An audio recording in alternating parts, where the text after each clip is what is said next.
Hello, and welcome to another edition of Morgan's Madness.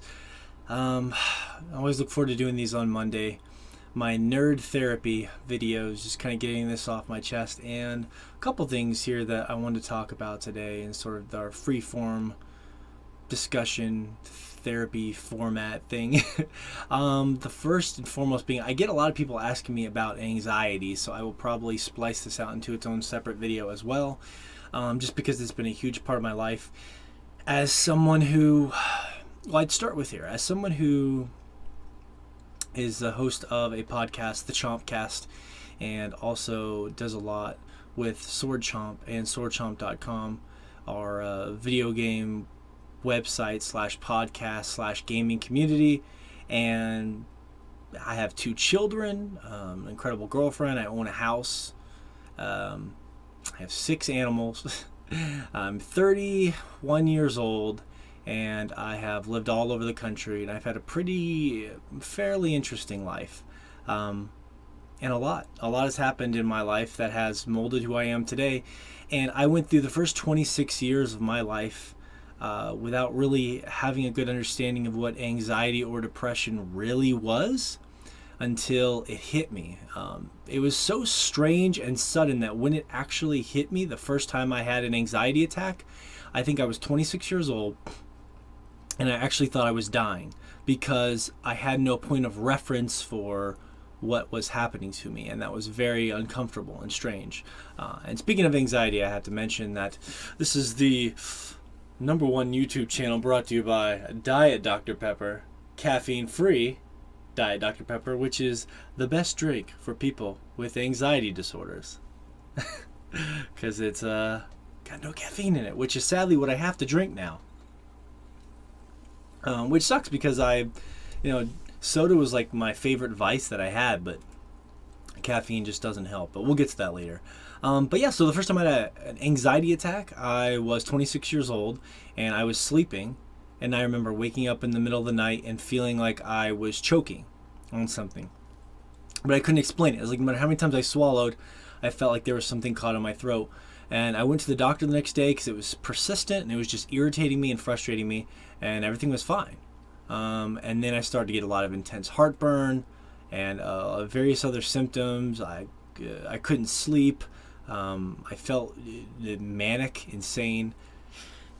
And this persisted for days. And this is when I realized what true anxiety was. It ended up leading to the depression later because, when you're having symptoms like this all day, every day, it just affects how you live.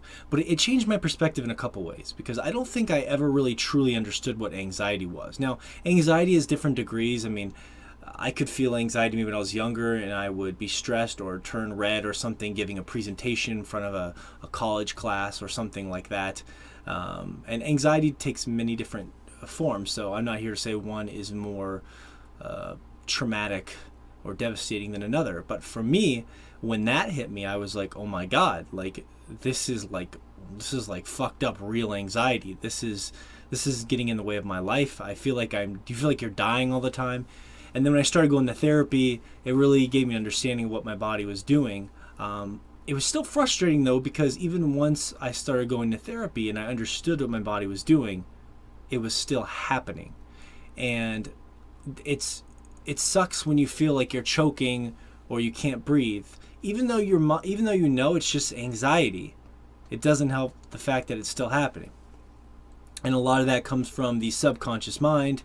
When things are going on and they can build up in your subconscious mind, you can feel things, and you can get physiological body responses that you are just completely unprepared for. You could feel fine, at least you think you're fine, and then you're having an anxiety attack because there's some things going on in your subconscious. And then sometimes they're more obvious. If you're in a very stressful situation and you have an anxiety attack, it can be a little more obvious as to why you had it at that moment, But for me, it was like weird because I didn't feel like there was anything going on in my life that was causing it, but it was probably an accumulation of events. I probably didn't realize that my marriage was on the decline, but my subconscious mind did. I ended up getting divorced. I had sort of a stalemate with my job where I was very complacent. I felt unsatisfied. That was probably stacking up. And my daughter was just turned 1, and I was coming to grips with like what it was like to be a father, just looking around and appreciating life. I was sort of at a crossroads, and I felt fine externally, but in my subconscious mind, these things were racking up apparently, and that's how they took their toll. And I got on some medication. The first medication I ever got on was called citalopram. And citalopram at the time ended up being a lifesaver, along with therapy and just getting in a good habit. One of the best things you can do when you're have an anxiety disorder is getting onto a nice routine. And after a couple months, I was able to conquer it, and I felt pretty normal. Now, the major symptoms I had was like I had a swallowing OCD, where I felt like I was swallowing all the time, and when I would go to eat food, I would overthink it, and I felt like I was choking often, so I was afraid to eat. I had trouble sleeping, and an intense heartburn. I had when I was having anxiety attacks, I had intense heartburn that was so bad that I didn't sleep for like 3 days because my chest felt like it was on fire, and it just never went away. And people think I'm exaggerating when I say that, but I'm not. It was really like that. It was terrifying. It was the most terrified I've ever been in my entire life. I felt frustrated, like I wasn't in control of who I was as a person, and I've always been pretty level-headed and in control. But I got through it, and I was really proud of myself, and I ended up, after my divorce, I ended up just sort of going through the motions of life, having a pretty relaxed life. My child mostly lived with me as opposed to her mother, and my job was fine. It got better, and then of course, after my divorce, I was kind of just able to do whatever I wanted, so my anxiety subsided quite a bit. My life was good. And then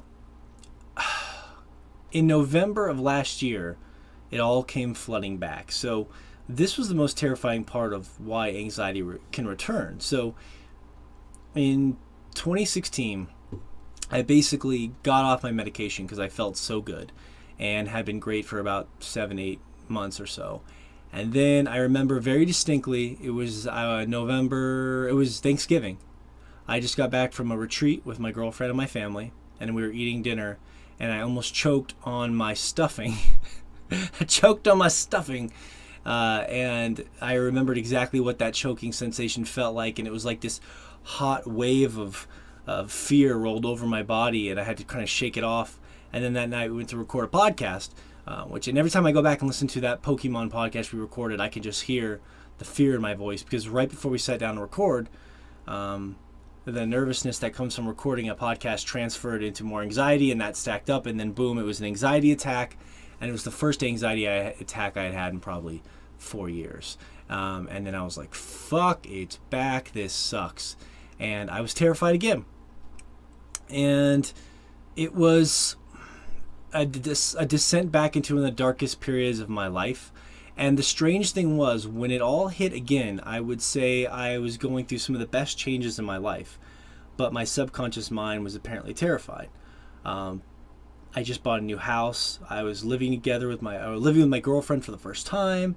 My daughter was doing great. She was 4 years old at this point. A lot of good changes, but the big thing was probably my job. I was the most miserable at. I'm a very creative person, as anyone who knows me from the Chompcast and videos, and just like who I am as a person. I started to get to that point where I felt like every day was so precious, and I wanted to be excited about waking up every day. And it was weird getting to a point where my job was so awful for me that it caused me anxiety. I had been used to having jobs where I felt lethargic about or just indifferent about, but for the most part I never had a job that caused me anxiety or that I hated, other than just being sort of unsatisfied. But I had a job that literally made me miserable. It was a call center, 8-hour a day kind of a thing, 9 to 5, but you literally would get on a phone and take incoming phone calls, boring, monotonous, god-awful phone calls for 8 hours a day with very minuscule breaks. The management there treated the place like a prison.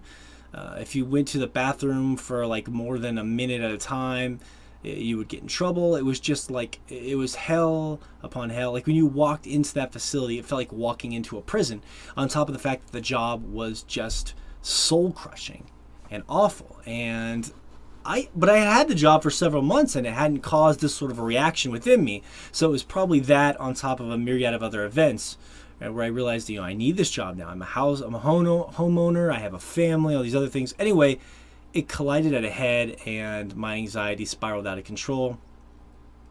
I tried to get back on the medicine I was on before. It was citalopram, which I believe is a knockoff of Celexa. And it actually, for some reason at that point in my life, it had an adverse reaction and I started having much worse anxiety on the medication. Physiological responses on the medication. And I was on it for like 2 months trying to get it to work and it just wasn't. My anxiety actually got a little better and then much, much worse. I lost my job. I lost my job at that horrible company, which most people would say, well, that's great. But at the time, I was terrified. I remember going home after I lost my job and like laying around in the middle of the day and feeling like my entire body was on fire and I didn't want to eat because I thought I was going to choke to death and die. And then like my mindset was just off. I felt like a crazy person and I was like, I can't go through the rest of my life like this. Like, is this going to be the way I am forever? Like, what's happening and why isn't the medication working? I had tried exercise. I was going to the gym and it wasn't helping really, but I was just in the darkest place of my life. And then things started to get a little better. I can't believe I was able to keep the Chompcast going, my podcast, through all of this. But I was. The podcast was one of the few things that whenever I sat down to do it on Friday nights, it gave me a little release from my hell. And I got on a new medication. It's called venlafaxine, which is a knockoff for Effexor, or a generic version of Effexor. And it seemed to help pretty well initially. And then I didn't have the horrible job I was going to, so I was just able to kind of focus on being alive and living every day and spending that time with my family. And I started to get a little better. I had just gotten a tax return that was a decent size just from working so much, and then my child being like the sole guardian. One of the big things that also caused me a lot of anxiety is my daughter depends on me so much because I am the primary I'm the custodial guardian, but I'm the primary force in her life. Her mother really only sees her on the weekends, her choice, and I was happy to have my daughter all the time after our divorce. But that gave me an emotional dependency on her that became unhealthy. As most people know that go through divorces, or maybe don't even think about, when you go through an emotional situation like that, especially if you become the primary parent for a child, you end up putting your emotional investment into to the point where they are all your emotional needs are fulfilled through your children, and that's not healthy. And I never even realized that at the time. Even women I dated that were kind of the same way. I remember not even realizing what was going on if our relationship didn't work out. And then now I look back and think at it, and it's so clear after going through therapy that my emotional needs were being met through my daughter, but that wasn't healthy. And it also prevented me from being in like significant good long-term relationships. I would just bounce around from rough relationship to rough relationship, and it was a weird thing. But once I learned that, it was good to know that I need to separate a little bit. But it's hard for any parent that goes through a divorce to step back, and I'd like to think that in a better family situation, whether it's whatever your family situation is, that doesn't happen. And it doesn't have to be a divorce that brings that on. There's a lot of things that can happen, but for me, that's what it was. And that was another element that stacked up in my life as well. And just plus, as you get older, you go through these sort of like existential crises, or at least some people do, where you just feel unfulfilled, like you want to complete your purpose and all this, which is one of the reasons I started pushing so hard into Sword Chomp and the Chompcast and like these YouTube videos, whether they go anywhere or not. I want to be able to create and do the things that I'm passionate about. And one day my dream would be to at least be able to make income from creating content in some form or fashion. But I know as of right now, I just need to focus on doing what I love and making the most of every day. And that has helped me, at least with my anxiety at this point. I still am on the medication I'm on. The new medication I started, venlafaxine, and like I mentioned, it's a generic version of Effexor. I've been on that since February, and now we're in basically September, end of August. And it has helped, along with another big thing that I just recently discovered. When my I have a newborn child. There's another thing that was adding anxiety in my life. I forgot to mention this. My girlfriend was pregnant, and I was going to be a dad again on top of this. And when my child was born, I just started having intense anxiety again. But it was like this strange breathing anxiety. Like, to kind of go into my symptoms that I get, anxiety is different for everyone, but what made anxiety terrifying for me was I became very conscious of my breathing constantly, to the point where I think about my breathing each breath. I think about every breath over the course of a day, and it was just distracting. Like 90% of my day would be spent thinking about my own breathing, and I couldn't find away from that. My choking, I had anxiety. You ever get like nervous and you feel like you gulp?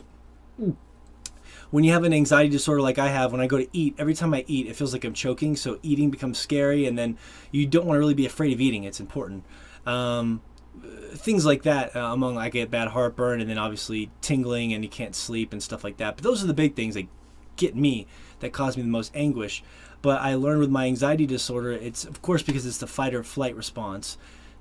Exercise is vital, but going to the gym just wasn't doing it. And then I found this article that was pretty pivotal for me. Now, I still am anxious and I still suffer from this disorder, but this has helped, I would say, 30 to 40% in addition to the medication, and that has been running. Now, I was pretty anti-running. As a kid, I had asthma, and I always hated running. I was boring, or like when I had asthma as a kid, so like I just couldn't do it. But as I was older, I kind of grew out of the asthma, I found this article about these mice that were used in an experiment where basically they had this one test group of mice were like running like crazy in their little mice wheels and their cages, doing a lot of activity all day, every day for several weeks. And then this other test group of mice that was not doing that. And then they took both test groups of mice and put them in cold water. And cold water basically causes a lot of anxiety for these mice. And the mice that were running and moving and doing all sorts of activity all the time responded by being much less anxious or distressed when they were put in the cold water. And it got me thinking, like, okay, like I need to just try this running thing out. And I've read a lot of articles about people saying running's great for depression. I would get mild spurts of depression, but it's mostly a severe anxiety disorder is what I was diagnosed with. As when you lose your job because of your anxiety, that's generally what they call it. But, it's a nebulous kind of label. And it was something I fought with because my employer didn't treat it seriously. Like, I worked for a company that I will not name on this YouTube video, even though I'd like to, because they didn't treat my anxiety seriously, and I ended up losing that job. And then I was able to get unemployment, though, because of how they handled it. Like most corporations, and there's unfortunately a lot of people out there that don't treat anxiety seriously. And it's just frustrating because look at someone like Chester Bennington recently who killed himself. He was going through some internal strife that nobody else can truly understand. And people say, well, I'm glad that this will at least raise awareness for mental illness. But unless you're going through mental illness, it's just really hard to understand unless you talk to someone and they can at least explain it to you and articulate what it's like. But it's different for every person. And the frustrating thing is that on top of that, I don't even think I truly understood what mental illness was until I went through it. And I think that's the struggle with mental illness with our country. Like, I talk to people that just don't even understand what it is. I worked with a coworker who used to drive me crazy because he would look me in the eye and tell me, I don't believe in depression. I don't think depression is real. It's just sadness. You just get over shit. Like, he was just some tough guy. And I was like, this is because you've never felt it. True depression is not like something you think you're understanding because you've seen it in a movie, or sadness. Like, it affects you on such a profound level. And anxiety, when it's in your subconscious, it literally has physiological effects on the body that are real. The anxiety, it might be in your head, but the effects on your body are actually fucking real. And unfortunately, people can't understand that. And I empathize because it's a hard thing to truly understand until you go through it. And that's what makes mental illness so frustrating and so difficult. But anyways, back to my train of thought. I started running 1 to 2 miles every single day in the heat of the summer, and it helped me dramatically, at least with my breathing. The idea with the breathing anxiety that I was having at the time was, it was a symptom of my anxiety disorder, but the idea was that the running would help it because you run so much and you're just, like, if you ever, anyone who's been running knows it's quite a tasking thing to do to the body, but it's good for two things. Number one, relieve some of that fight or flight syndrome that goes into effect whenever we have anxiety, which of course was caused by back in the original days when you wanted to survive and you needed to hunt for your family, or your family was being chased by a herd of buffaloes or a wild bear. Your fight or flight syndrome would have to kick in so that you could survive, and you get all this adrenaline, all these other things. And unfortunately, your body still kicks the fight or flight stuff in when you're just going through non-harrowing situations. And that's what's really fucked up about mental illness. But the running it's supposed to help my brain get used to the irregular breathing, to where when it happens, it doesn't panic about it. And it has helped. It's not perfect, but it has helped, along with just focusing on doing things that I love. That's the biggest thing I try to tell people that have anxiety disorders. Everyone's different, and I don't have some sort of magical cure. I'm still fighting through mine every single day, but every day is a fight, and I say that I just try to do things I love, surround myself with people that I love, and try to appreciate every day to the fullest. And the biggest thing for me is putting my heart and soul into the things that I love. Like, I love making these videos, I love getting things off my chest, I love podcasting with my friends, I love playing video games and watching great television shows like Game of Thrones, and there's so many things. I love spending time with my girlfriend, and there's just so many things in life that you enjoy, but you really have to find what drives you, what makes you happy, and push for those things, and at least fight for it. And that's a big part of it. Is anxiety disorders, and anxiety in general is a fight. Very rarely do you just completely get over it. I would say after my first outbreak of anxiety, I would say 100% better for a couple of years, and it sounds strange to say that, and then it came back. So you sort of accepting that it might always kind of be there, but learning how to best manage it, even though it affects everyone differently. So the best tips I always give to people are that run like crazy, or give running a shot. Run a mile or two every day. I got a nice app on my phone that helps me. And then find your passions and throw yourself into those passions. And a lot of times anxiety in life can come from feeling unfulfilled with where you are, maybe the people you're surrounded by, and you should push through that. You should find what you love and fight for it, because your life is short, and you don't want to get to the end of your life and look back with regret that you wasted it and you didn't fight for making each and every day as fulfilling for you as possible. Now, I could go on and on about anxiety, but that's probably good. I don't know how long I've been rambling as it is, but that's sort of like a stint of my life is a constant battle, but that's where I'm at right now, and I'm still fighting. And I hope that if this video can help someone out there. I'm still in therapy. I still run every day. I'm throwing myself into my passions, and I'm trying my best to not let the anxiety control my life. Even though it's genetically, for whatever reason, the way I'm wired, the anxiety, the illness, the mental illness is very real and will always be there. It may even get worse as I get older, but I will try my best to not succumb to that and to make the most out of my life. So thank you for watching this video, because this video is part of what helps me get through those things. And I think that'll probably wrap it up for Morgan's Madness on anxiety.